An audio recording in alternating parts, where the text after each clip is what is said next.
ಅತಿಯಾದ ಕೋಪ ಅತಿಯಾದ ಕೋಪ ಒಳ್ಳೆಯದಲ್ಲ. ಮನುಷ್ಯ ಅಂದ ಮೇಲೆ ಸಿಟ್ಟು ಕೋಪ ಬರೋದು ಸಹಜ. ಕೆಲವರಿಗೆ ಸಣ್ಣ ಪುಟ್ಟ ಕಾರಣ ಸಾಕು ಕೋಪ ಜೋರಾಗಿ ಬಂದು ಬಿಡುತ್ತೆ. ಇದರಿಂದ ಕೆಲವರು ಸಂಬಂಧವನ್ನು ಕಳೆದುಕೊಳ್ಳುವಂತಹ ಸಾಧ್ಯತೆ ಕೂಡ ಹೆಚ್ಚು ಇರುತ್ತದೆ. ಇನ್ನು ಸ್ವಲ್ಪ ಜನ ಯಾವುದಾದರೂ ವಸ್ತುಗಳ ಮೇಲೆ ತನ್ನ ಕೋಪವನ್ನು ತೋರಿಸುತ್ತಾರೆ. ಹಾಗಾದರೆ ಯಾವ ರೀತಿ ಕೋಪವನ್ನು ತಡೆಯಬಹುದು? ಕೋಪ ಬಂದಾಗ ಆದಷ್ಟು ಜೋರಾಗಿ ಉಸಿರಾಡಲು ಪ್ರಯತ್ನಿಸಿ. ಯಾವುದೇ ಕಾರಣಕ್ಕೂ ಮಾತನಾಡಲು ಹೋಗಲೇಬೇಡಿ. ಹೆಚ್ಚು ಉಸಿರಾಡುವುದರಿಂದ ಕೋಪ ತನ್ನಷ್ಟಕ್ಕೆ ತಾನೇ ನಿಯಂತ್ರಣಕ್ಕೆ ಬಂದೇ ಬರುತ್ತದೆ. ಆ ಸಮಯದಲ್ಲಿ ಹೆಚ್ಚು ನಿಮ್ಮನ್ನು ನೀವು ಚಟುವಟಿಕೆಯಲ್ಲಿ ತೊಡಗಿಸಿಕೊಳ್ಳಿ. ನಿಮ್ಮ ಕೋಪ ನಿಯಂತ್ರಣಕ್ಕೆ ಬಂದ ನಂತರ ಯಾರೊಂದಿಗೆ ಮುನಿಸು ಆಗಿರುತ್ತದೆಯೋ ಅವರೊಂದಿಗೆ ಶಾಂತವಾಗಿ ವರ್ತಿಸಲು ಪ್ರಯತ್ನಿಸಿರಿ. ತಾಳ್ಮೆ ಇದ್ರೆ ಎಲ್ಲ ಸಂಬಂಧವೂ ಉಳಿಯುತ್ತೆ.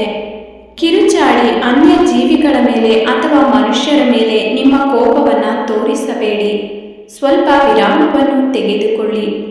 ಎಲ್ಲಾದರೂ ಪ್ರಶಾಂತವಾಗಿರುವಂತಹ ಜಾಗದಲ್ಲಿ ಕುಳಿತು ಸ್ವಲ್ಪ ಸಮಯ ಸಮಾಧಾನದಿಂದ ಇರಿ. ಯಾರಾದರೂ ನಿಮಗೆ ತುಂಬ ಸಿಟ್ಟು ಬರಿಸ್ತಾ ಇದ್ದಾರೆ ಅಂದಾಗ ಆ ಜಾಗದಿಂದ ನೀವು ಎದ್ದು ಬೇಗನೆ ಹೊರಗೆ ಹೋಗಬೇಕು. ಅವರಿಗೆ ನೀವು ಕೊಡುವ ಸರಿಯಾದ ಉತ್ತರ. ಯಾಕೆಂದರೆ ಆ ಸಮಯದಲ್ಲಿ ನೀವು ಎಷ್ಟೇ ಒಳ್ಳೆಯವರಾಗಿ ಮಾತನಾಡಲು ಹೋದರೂ ಕೂಡ ನಿಮ್ಮ ಎದುರಾಳಿಗಳು ಅದನ್ನು ಜಗಳದ ರೂಪಕ್ಕೆ ತರುವ ಸಾಧ್ಯತೆ ಹೆಚ್ಚು ಇರುತ್ತದೆ.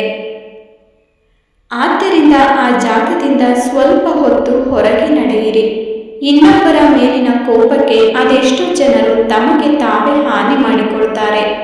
ಸೈಕಾಲಜಿಯ ಪ್ರಕಾರ ಯಾವುದಾದರೂ ನಿರ್ಜೀವ ವಸ್ತುಗಳಿಗೆ ನೀವು ಕೋಪದಲ್ಲಿದ್ದಾಗ ಕೋಲಿನಿಂದ ಹೊಡೆದರೆ ಅದರ ಮೂಲಕ ನಿಮ್ಮ ಕೋಪಗಳೆಲ್ಲ ನಾಶವಾಗುತ್ತವೆ. ತಾಳಿದವನು ಬಾಳಿಯಾನು ಎಂಬ ಮಾತು ಸುಳ್ಳಲ್ಲ. ಸ್ನೇಹಿತರೆ, ಈ ವಿಡಿಯೋ ನಿಮ್ಮೆಲ್ಲರಿಗೂ ಇಷ್ಟವಾಗಿದ್ದಲ್ಲಿ ದಯವಿಟ್ಟು ಒಂದು ಲೈಕ್ ಕೊಡೋದನ್ನು ಮರಿಬೇಡಿ.